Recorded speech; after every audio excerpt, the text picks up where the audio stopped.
Bien, buenas noches. Vamos a continuar con las exposiciones de lo que son las enfermedades de la glándula suprarrenal en lo que a la corteza se refiere. Recordemos entonces que las glándulas adrenales están por encima del riñón. Estos órganos son indispensables para la vida y su trabajo o su producción hormonal está muy íntimamente relacionado con lo que es la formación de las hormonas esteroideas, recordando que las hormonas esteroideas provienen del ciclopentano pelhidrofenatreno, que es el colesterol, el núcleo bioquímico del colesterol, y que mediante la esteroidogénesis se van formando las distintas vías metabólicas que tiene la corteza suprarrenal, que son tres. En la zona glomerular, que es la más externa, están los mineralocorticoides, cuyos dos principales compuestos son la desoxicorticosterona, que es más débil que la aldosterona, y entonces están a cargo del manejo de lo que es electrolitos, el potasio fundamentalmente, y también, o sea, excreta el potasio y reabsorbe sodio, y al reabsorber sodio reabsorbe agua. Entonces entra dentro de todo el conjunto de los reguladores de líquidos y electrolitos en el cuerpo, junto con hormona antidiurética que está en la neurohipófisis. Luego está la zona fascicular, que es la más amplia, que tiene que ver con los glucocorticoides. Los glucocorticoides están a cargo de la energía disponible en el cuerpo, es decir, la glucosa circulante que sirve de combustible para todas las células. Las principales hormonas, la corticosterona y el cortisol, ¿no? El cortisol además ejerce un efecto de retroalimentación sobre el hipotálamo, sobre el CRH y sobre la hipófisis, sobre la ACTH. Entonces tenemos así constituida el trabajo que tiene la corteza suprarrenal, estimulada por desde el hipotálamo a la hipófisis y de la hipófisis a las suprarrenales.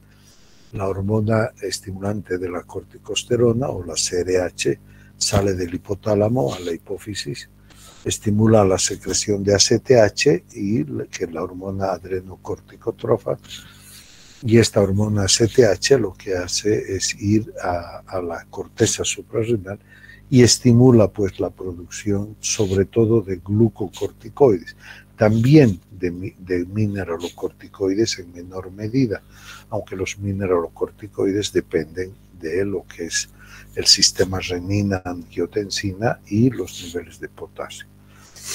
La zona fascicular, entonces, con los glucocorticoides, son encargados de producir hiperglucemias. Son hormonas diabetógenas, que se llama, porque lleva hacia la hiperglucemia en sangre.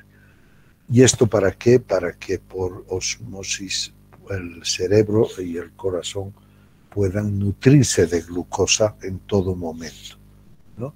Y no dependan de la existencia de mecanismos o no de resistencia a la insulina o de concentraciones de insulina. Y la tercera fase o reticular es la tercera capa, es la producción de andrógenos, es decir, está a cargo de la producción de hormonas sexuales que aseguran la reproducción del ser humano.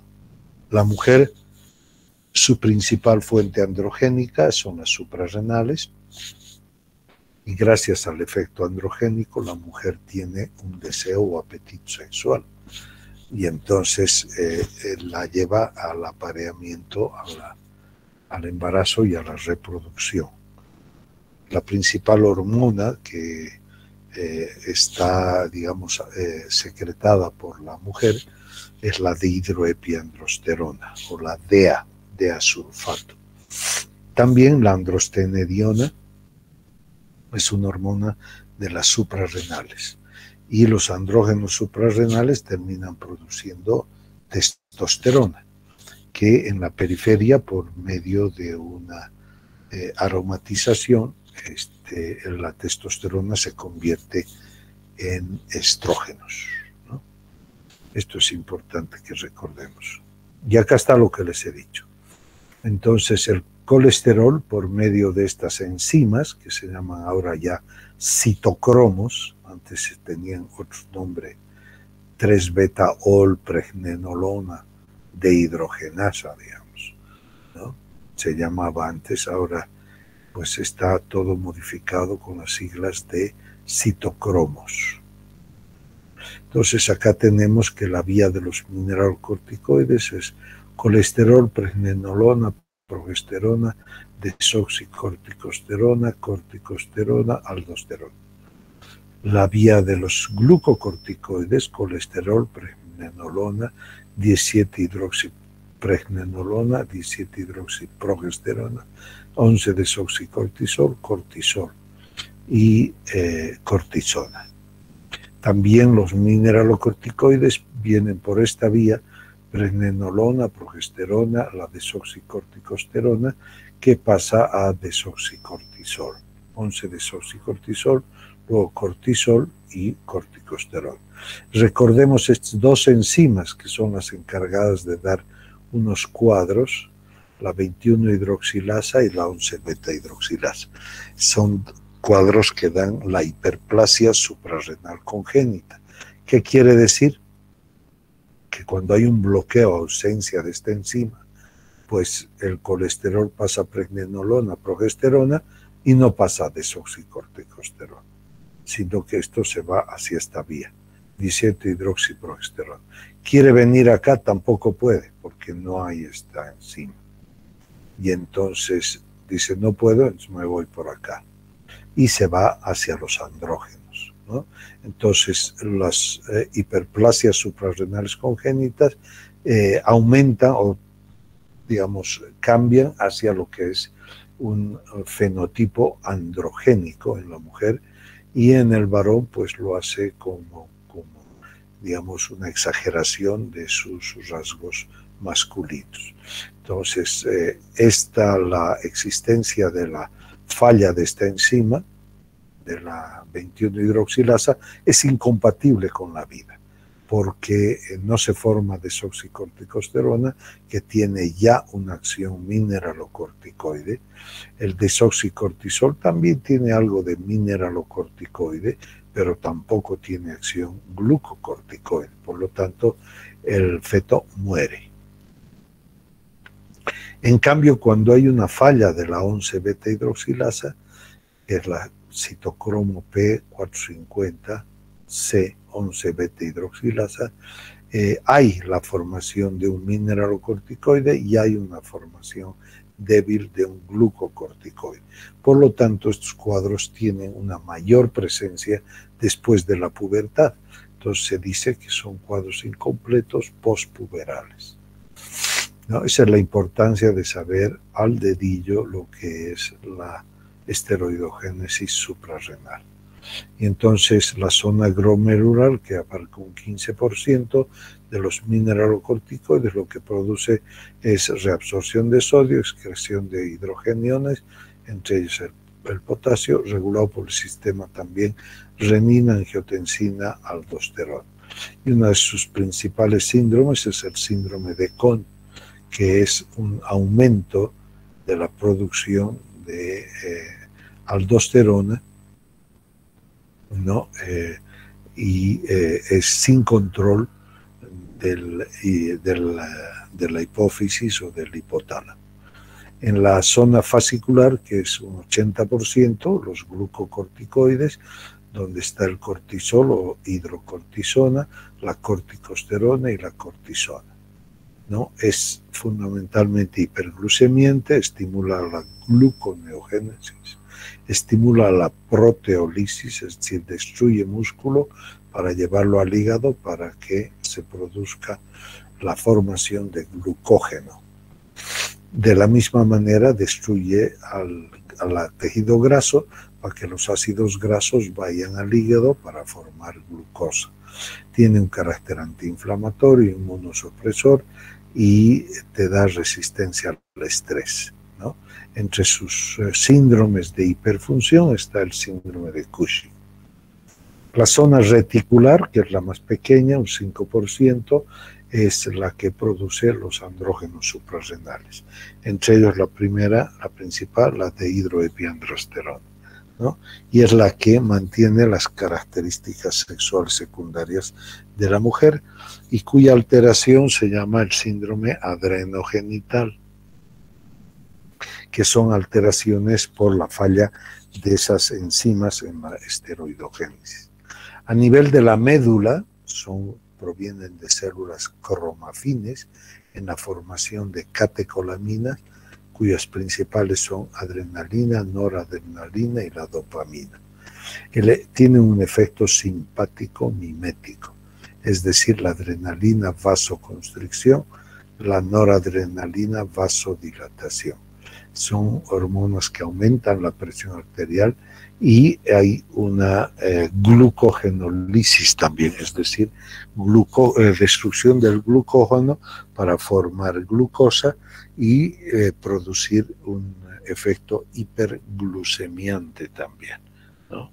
El principal síndrome de exceso de producción a nivel de la médula es el feocromocitoma. Bien. ¿Qué tipos de alteración de la función de la corteza suprarrenal hay? Hay los hipercortisolismos, ¿no? Como el síndrome de Cushing, la enfermedad de Cushing. Síndrome de Cushing es cuando la alteración está a nivel de la glándula suprarrenal. Enfermedad de Cushing se llama cuando la alteración está en la hipófisis, en la adenohipófisis. Hay tumores adrenales benignos y malignos. Hay tumores malignos productores de cortisol. Y los adenomas benignos, que también pueden ser adenomas en las suprarrenales productores de cortisol. Hay otros síndromes que se llaman síndrome de ACTH ectópica, que ya veremos con más detalles. Hay síndromes de hipofunción, como la enfermedad de Addison, la deficiencia adrenal, que hemos explicado hace poco, y también alteraciones en la secreción de los mineralocorticoides, como el hiperaldosteronismo o aumento de la producción de las células o de las hormonas hiperandrogénicas, ¿no? Androgénicas, el hiperandrogenismo, y entre ellas está la hiperplasia suprarrenal congénita. Vamos a hablar un poco del síndrome de Cushing, que es un síndrome provocado por la excesiva producción de cortisol por una suprarrenal, anormalmente resistente al efecto supresor de los glucocorticoides. Más frecuente en mujeres en la tercera y cuarta década de la vida y tiene un comienzo insidioso de 2 a 3 años. En la etiología hay cuadros de Cushing dependientes de la ACTH. Estos son los Cushing hipofisario o llamada también enfermedad de Cushing. Tiene una prevalencia del 68%. Y hay otro cuadro dependiente siempre de la ACTH, pero de una ACTH ectópica. Quiere decir que normalmente la ACTH se produce en la hipófisis, pues en este caso esta ACTH está producida fuera de la hipófisis, sobre todo a nivel abdominal, ¿no? Y que abarca un 15% de los cuadros. Esta es la misma clasificación de manera un poquito más colorinche. Entonces tenemos el síndrome de Cushing endógeno, quiere decir producido por hormonas del cuerpo productoras. La dependiente de ACTH puede ser hipofisario, puede ser ectópica o producción de CRH ectópica, ¿no? Es decir, producción de la hormona liberadora de la corticotrofina, ¿no? Ectópica, fuera del hipotálamo. Y la ACTH ectópica es cuando se produce ACTH con todas las características de su función, pero producidas a nivel de órganos abdominales. Y el hipofisario, cuando la ACTH se produce, es en la hipófisis. Las no dependientes de ACTH quiere decir que el eje hipotálamo hipófiso suprarrenal se ha perdido, ¿no? Estas son la minoría de los casos, como ser adenomas benignos adrenales, que son tumorcitos que producen cortisol. O también el carcinoma adrenal, que se ha visto que puede actuar y producir una hiperfunción córtico-suprarrenal. Y el otro cuadro es la hiperplasia adrenal macronodular o micronodular pigmentaria primaria. ¿Qué quiere decir? Que el adenoma es solo un tumorcito que se produce, o el carcinoma es un solo tumorcito que produce hipercortisolismo. En cambio, la hiperplasia adrenal macronodular es una adrenal con varios núcleos pequeños autónomos productores de cortisol. Por eso es una hiperplasia adrenal macronodular, es decir, los distintos centros o núcleos o tumorcitos de la adrenal están produciendo cortisol. Hay también los cuadros exógenos a consecuencia de la administración de glucocorticoides por enfermedad o a veces por alergias, ¿no? Y también los llamados pseudo-Cushing, el alcoholismo, depresión mayor, la obesidad mórbida. Tiene muchos rasgos cushingoides, pero no tienen una ruptura del eje hipotálamo hipófiso suprarrenal.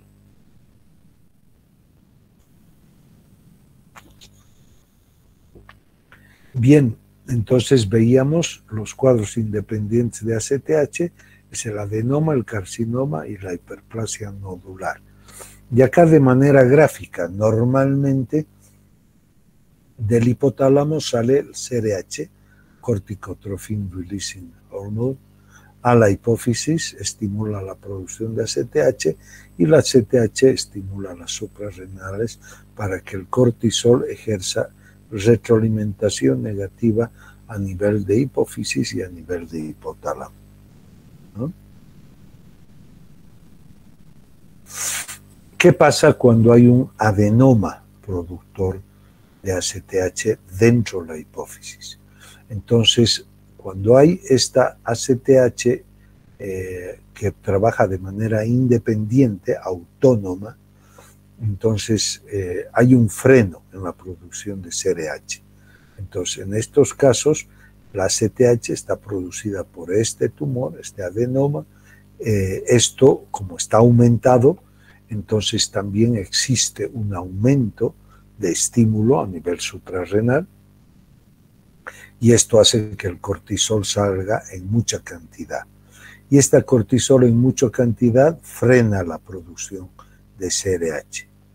Quiere frenar la producción de ACTH a nivel hipofisario, pero frena al resto de la hipófisis, pero no frena al adenoma. Y entonces un adenoma hipofisario productor de ACTH, ¿no? Y esto es lo que se llama una enfermedad de Cushing. Esta enfermedad de Cushing se produce entonces en la mayoría de los casos. Luego tenemos el Cushing ectópico, es decir, de tumores bronquiales puede producirse ACTH. Esta ACTH, que es ectópica, no está producida por la hipófisis, estimula a las suprarrenales.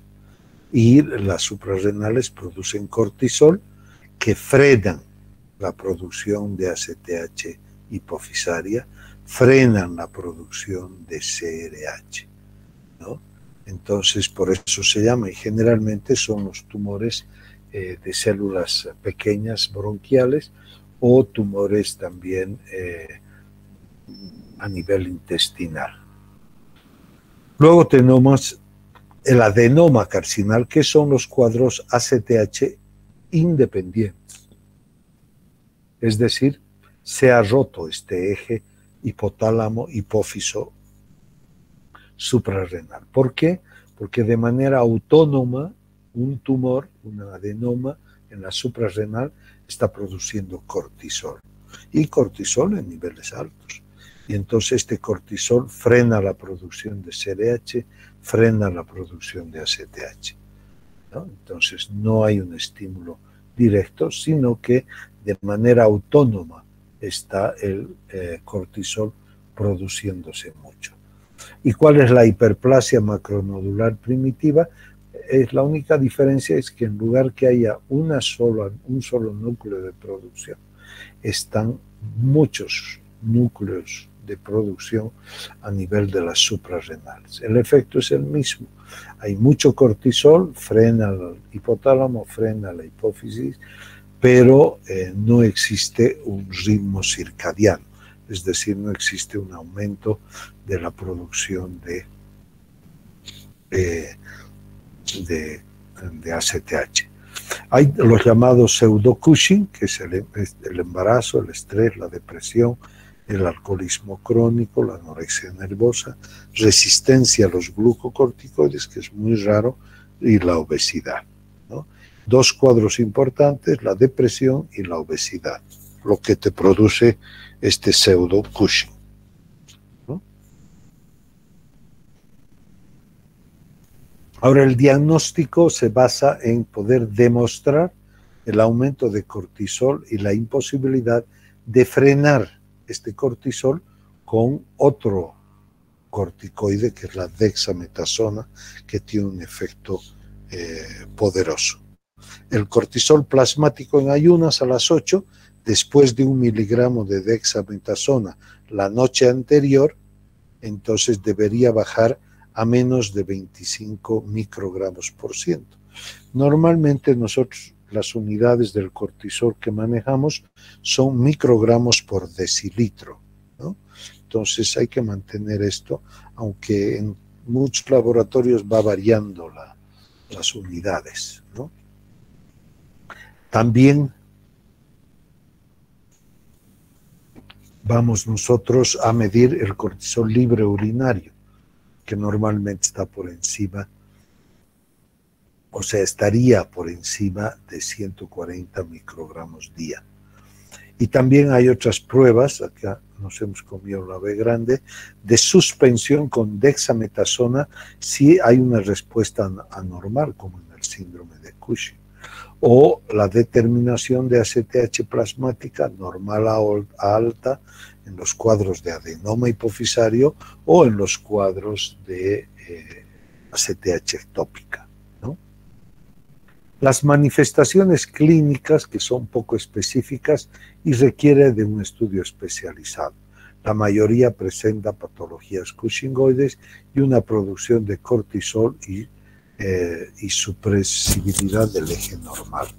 Por ejemplo, el síndrome de Stein-Leventhal. ¿Cuáles son las características o los signos y síntomas de lo que es de acuerdo al porcentaje de frecuencia? Obesidad, plétora facial o facies en luna llena, hirsutismo, acné, alteraciones menstruales, hipertensión arterial, una debilidad muscular, atrofia muscular proximal, dolores de espalda por disminución de la masa muscular dorsal, estrías rojovinosas, el acné, síntomas psicológicos como la depresión, hematomas por la fragilidad capilar, insuficiencia cardíaca congestiva por la incapacidad del corazón de contraerse bien, la presencia de diabetes por el cortisol, que es hiperglucemiante, edemas por trastornos de los mineralocorticoides, cálculos renales que pueden darse, cefaleas, poliuria, polidipsia y la hiperpigmentación en caso de cuadros que sean secundarios, es decir, donde la ACTH esté aumentada.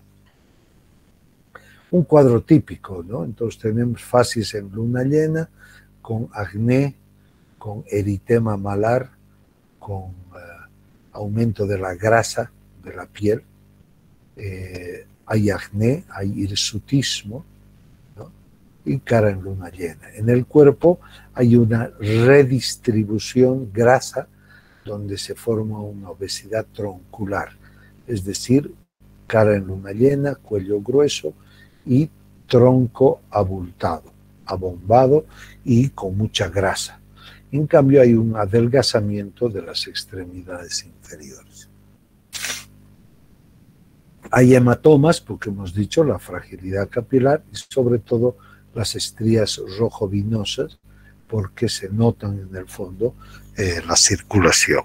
También puede presentarse desviaciones de la columna por osteoporosis, ya que existe una desmineralización por efecto del cortisol, ¿no? Una foto más real de una persona, siempre con su chapeta malar, su hirsutismo, acá no hay mucho acné, las estrías y la obesidad troncular con mamas a nivel de los varones, ¿no? Esto es más o menos lo mismo. Adelgazamiento de las extremidades, pérdida de masa muscular y la piel se hace muy delgadita. Las estrías en la mujer, en el varón, las estrías en los brazos, adelgazamiento de la piel, piel apergaminada que se llama, hematoma fácil, y extremidades, bueno, con varices, ¿no? En el diagnóstico se requiere demostrar una secreción aumentada de cortisol y la imposibilidad para suprimirla cuando se administra dexametasona. Entonces, ¿cómo hacemos la exploración diagnóstica? Se recomienda en régimen de ingreso hospitalario, que quiere decir el paciente ingresa en la tarde y las pruebas empiezan el primer día del día siguiente, ¿no? ¿Por qué? Porque si la paciente viene o el paciente viene caminando ese día al laboratorio para hacerse tomar, de repente ha renegado, el taxista le ha tratado mal, o ha tenido un accidente, o casi atropella, etc.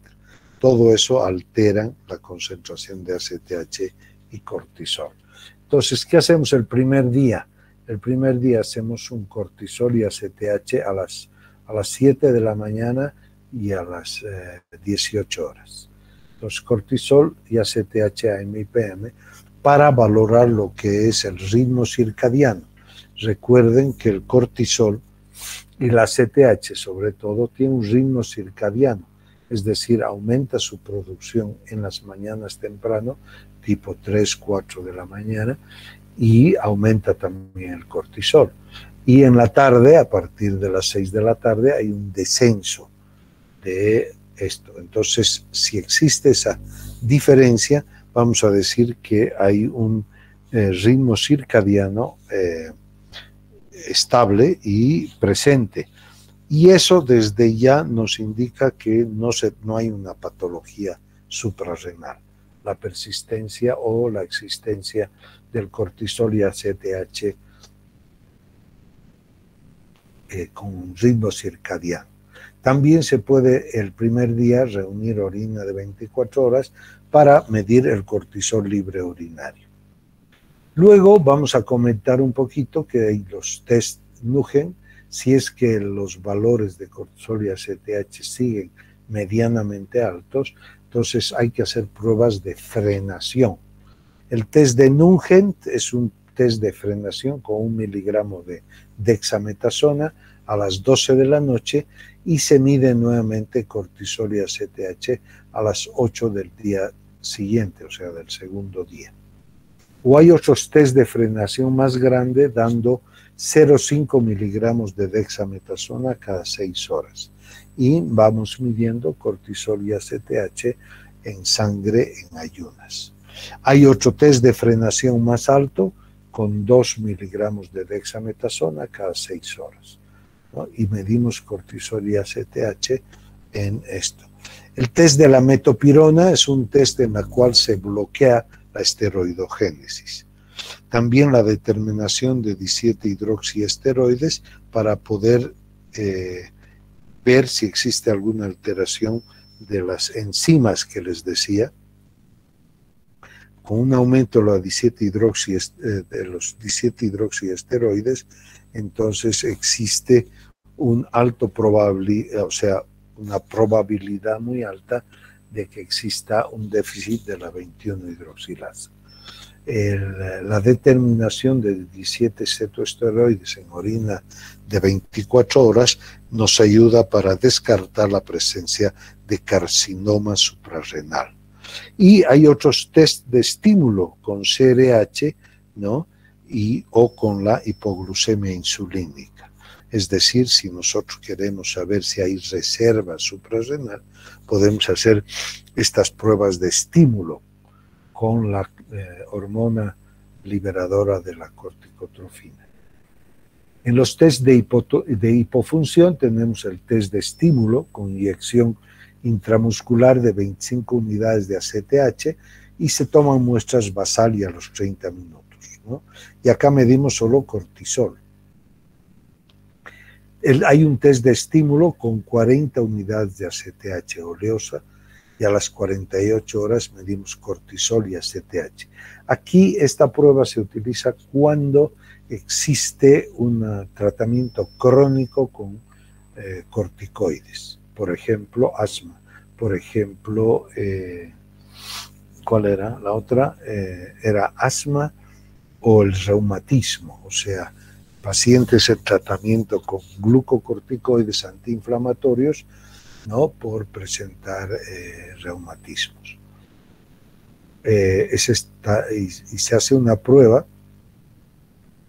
en la determinación de cortisol y ACTH con 40 unidades subcutáneas de ACTH oleosa. También nosotros podemos medir el cortisol de la vena suprarrenal directamente. Esto es importante cuando no nos aclaramos el diagnóstico o cuando tenemos un Cushing secundario, es decir, con adenoma en la hipófisis, y queremos saber con certeza si el lado derecho o el izquierdo está trabajando más, ¿no? Está produciendo. Entonces, se puede canalizar el seno petroso para sacar muestras de un lado y de otro. Y en imagen tenemos el uso de la tomografía, la resonancia, la gammagrafía suprarrenal y la ecografía suprarrenal, ¿no? El enfoque diagnóstico tiene dos etapas: diferenciar los sujetos que tienen asociación fortuita de signos y síntomas, los llamados pseudo-Cushing, y diagnosticado el síndrome, o sea, el síndrome de Cushing, hay que ubicar dónde está, ya sea en la hipófisis o como ACTH ectópica. Y en las suprarrenales, cuando son ACTH independientes, es decir, la presencia de tumores o adenomas a nivel de las suprarrenales. En el laboratorio vamos a utilizar elevación del cortisol en sangre y orina, pérdida del ritmo circadiano de la secreción de cortisol, pérdida de la supresabilidad en la secreción de cortisol a la dexametasona, el test de Nugent que habíamos dicho, o el de Little. En los Cushing secundarios hay una elevación de la ACTH, ¿no? O cuando hay Cushing ectópico. Y en los estudios por imagen tenemos el estudio del tallo hipofisario, el estudio de las suprarrenales o ir a buscar la producción ectópica. Entonces, nuevamente tenemos que el primer día se recoge cortisol y ACTH a las 8 y a las 20. Es un paciente internado. Se recoge ese día, todo el día, orina de 24 horas para medir cortisol urinario. Si están elevados los valores de cortisol y ACTH, por ejemplo, podemos hacer el segundo día el test de Nugent.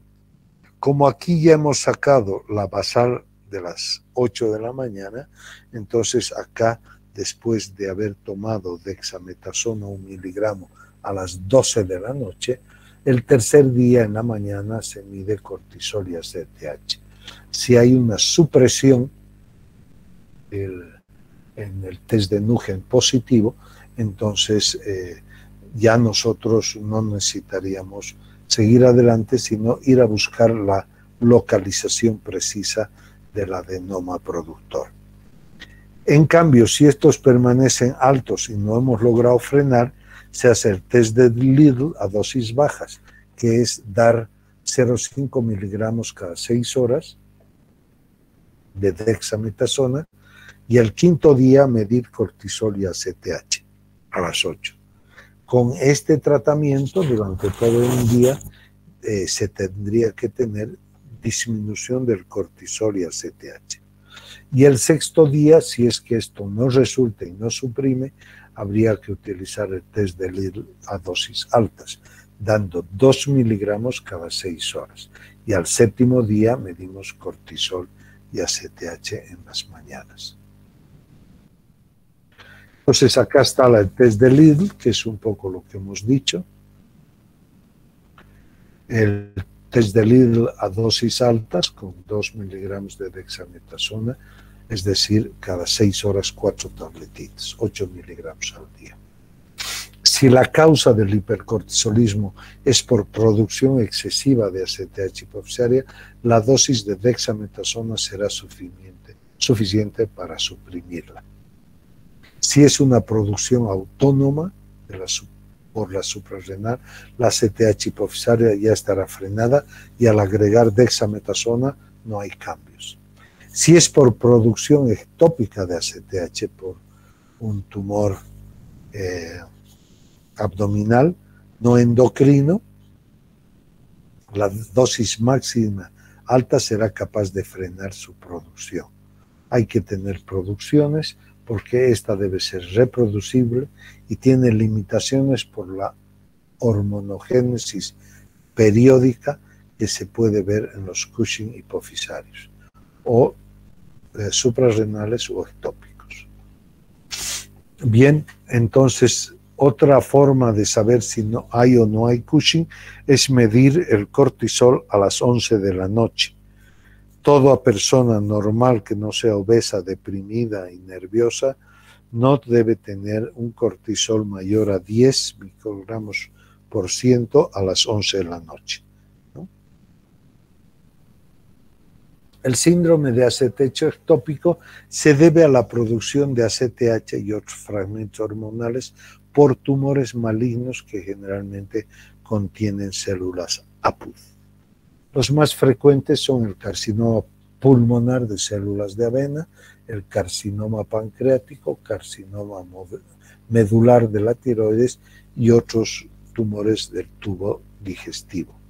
El diagnóstico se hace estudiando estos órganos. El cuadro clínico de Cushing suele ser de rápida instalación, sin que se manifieste gran alza de peso. Es llamativa la hiperpigmentación de la piel mucosa en los cuadros secundarios y se tiene una alcalosis metabólica hipocaliémica y a veces hipertensión por exceso de la desoxicórticoesterona. El diagnóstico diferencial, como se ha dicho, es el Cushing, ¿no? El Cushing iatrogénico también se distingue por estar el cortisol bajo en sangre y orina por la inhibición del eje suprarrenal, más frecuentes en los que toman corticoides mañana y noche. TAC suprarrenal, torácico y resonancia magnética. Hay otros exámenes de imágenes especiales, como la radiografía de la silla turca, la tomografía de la silla turca o la resonancia de la silla turca. También vamos a medir ACTH plasmática bajo estímulo con CRF o CRH, CRH, medición de la ACTH plasmática por cateterización selectiva del seno petroso inferior.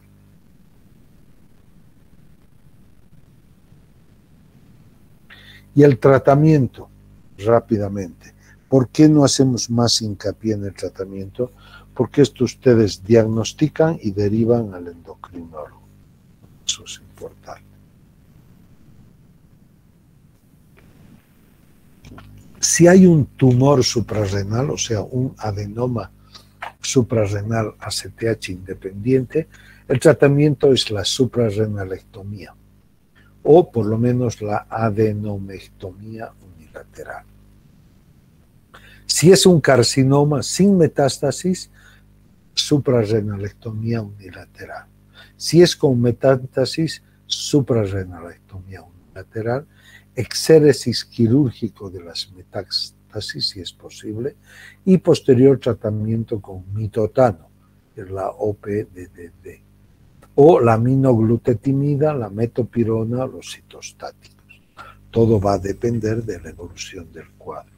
Si es un cuadro de ACTH hipofisaria, entonces hay que hacer una adenomectomía transesfenoidal con tratamiento previo con metopirona, que es un bloqueador de la 11-hidroxilasa suprarrenal, para normalizar las cifras de cortisol y mejorar el estado general. La radioterapia hipofisaria en caso de fracaso de neurocirugía o la suprarrenalectomía lateral. Nunca como tratamiento inicial, raramente justificado en los casos en que la terapéutica previa ha fracasado. ¿Qué pasa en los cuadros de ACTH ectópica? Exéresis quirúrgica del tumor productor de ACTH, si es posible. Tratamiento con citostáticos, si fracasa la exéresis quirúrgica o hay metástasis. Y tratamiento previo con metopirona para normalizar cifras de cortisol. Muy bien. Vamos a hablar un poco rápidamente de lo que es la enfermedad de Addison, también conocida como insuficiencia córtico-adrenal primaria. Fue descrita por Thomas Addison como un estado generalmente de languidez y debilidad, desfallecimiento en la acción del corazón, irritabilidad del estómago y un cambio peculiar en el color de la piel. Los casos avanzados son relativamente fáciles de diagnosticar, pero el reconocimiento de los estadios más precoces suele ser bastante complicado. La enfermedad de Addison, poco frecuente, se debe a una destrucción autoinmune de la corteza suprarrenal, lo que ocasiona una producción deficiente de glucocorticoides, mineralocorticoides y hormonas sexuales. ¿Cuál es la definición de la hipofunción? Es la cantidad de cortisol que se produce de manera insuficiente para las necesidades del organismo, con o sin mineralocorticoides. Puede ser un cuadro primario, crónico, agudo y atrogénico. Puede ser un cuadro secundario, crónico, agudo y atrogénico, y una causa terciaria, crónica. La insuficiencia suprarrenal crónica primaria, las causas en nuestro país, en nuestro medio, es primero tuberculosis, segundo micosis, tercero atrofia autoinmune. Fuera de Bolivia, en otros países más avanzados, vamos a tener al revés, una atrofia autoinmune, una micosis y una tuberculosis.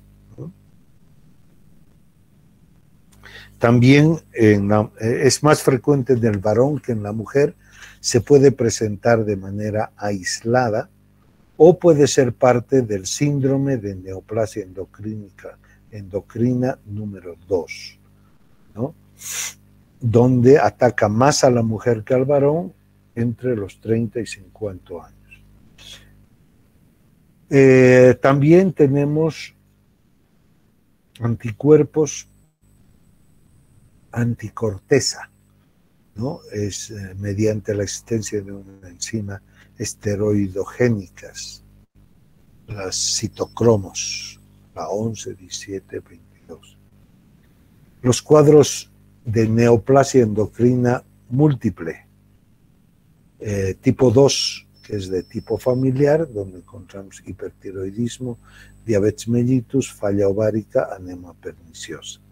El NEM1, que es menos frecuente, cursa con hipoparatiroidismo, candidiasis, insuficiencia suprarrenal, falla ovárica, anemia perniciosa, vitiligo y alopecia. El cáncer o los linfomas puede ser primario o metastásico. Las infecciones meningococosemias, la blastomicosis, histoplasmas, citomegalovirus. Infiltrados, hemocromatosis quirúrgico bilateral, bloqueo con corticoides, hemorragia por coagulación intravascular diseminada, ¿no? Y por el tratamiento anticoagulante.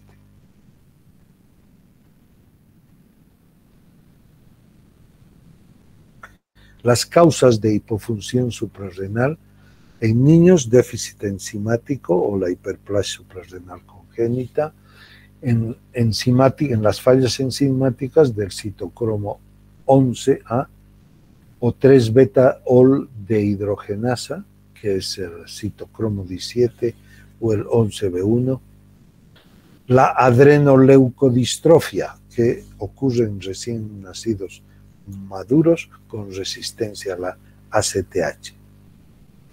La insuficiencia suprarrenal crónica secundaria, por lo general es aislada,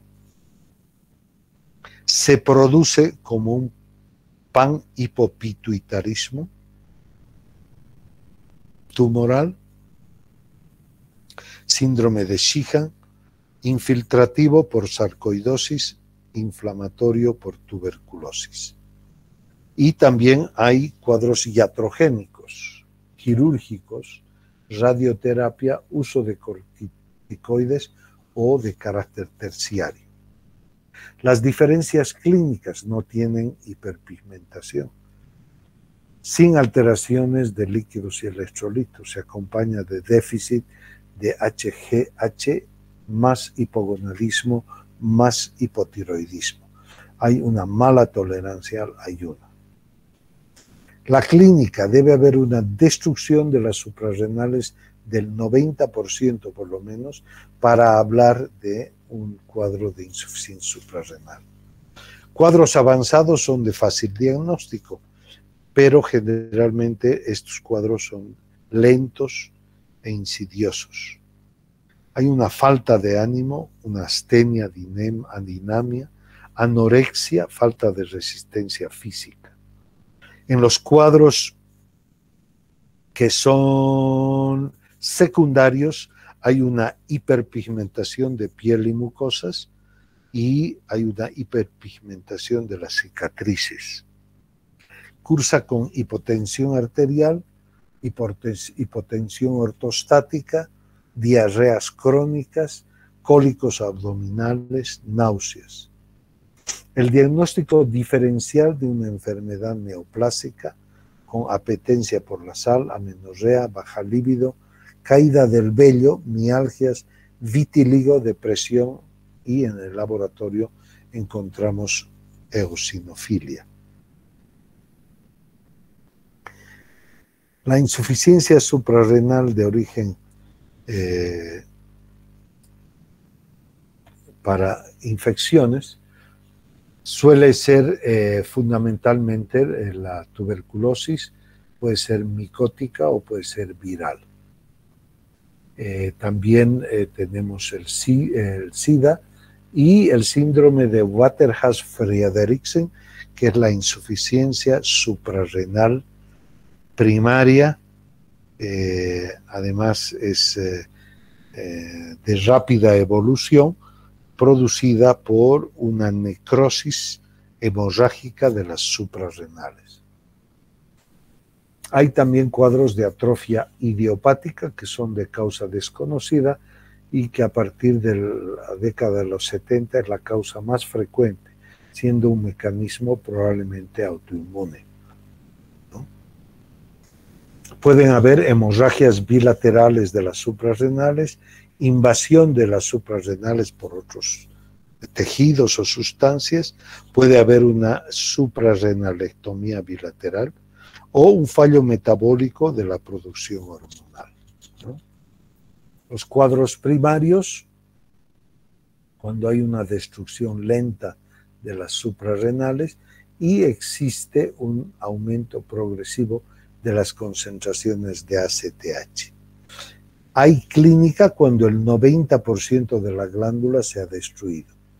El exceso de ACTH va a ser provocado por un exceso de la propiomelanocortina, precursora del ACTH. Este estimula a los melanocitos y es la causa de la hiperpigmentación. La falta de cortisol provoca una disfunción celular y la falta de andrógenos suprarrenales en la mujer va a disminuir la presencia de vello axilar y pubiano. La fisiopatología de las terciarias es cuando desaparece la ACTH, ¿no? Entonces, en consecuencia, los valores de cortisol también caen. ¿Cuáles son las manifestaciones de la insuficiencia suprarrenal? Poca tolerancia al estrés, a la fiebre, a la hipoglucemia, a infecciones. Hay una presencia de anorexia, náuseas, vómitos, pérdida de peso. Y hay una hiperpigmentación de la cara por exceso de ACTH. Hay cambios en la presión arterial, cuadros de diarrea crónica, hay el oscurecimiento de la piel, color oscuro no natural en algunos sitios, ¿no? Entonces, en este cuadro lo que predomina son las alteraciones en los cuales hay una falta de cortisol, falta de mineralocorticoides y falta de andrógenos suprarrenales. Aquí, por ejemplo, este es un cuadro típico de lo que es un síndrome de Vater-Haas-Friedrichsen, donde se ve que hay hiperpigmentación de las encías, de partes del cuerpo, hay vitiligo en la cara, en el tórax, hay una hipotensión arterial, que es lo que más predomina dentro de todo eso, ¿no? Y hay una debilidad muscular en las piernas. Un ejemplo de la hiperpigmentación en la lengua, que la característica es que esta hiperpigmentación es en apoyo a superficies duras, ¿no? Otro dibujo, imagen de lo que es el síndrome de Waterhouse-Friedrichsen, donde existe una hipotensión arterial por una falla aguda de las suprarrenales, hay un estado de shock, hay un estado de hipocoagulabilidad con hematomas múltiples en todo el cuerpo.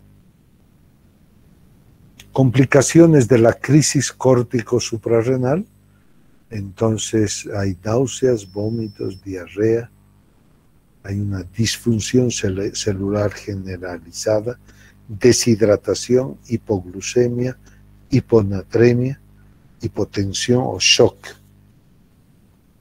¿no? Bueno, el diagnóstico, ya hemos estado hablando de las pruebas que se van haciendo.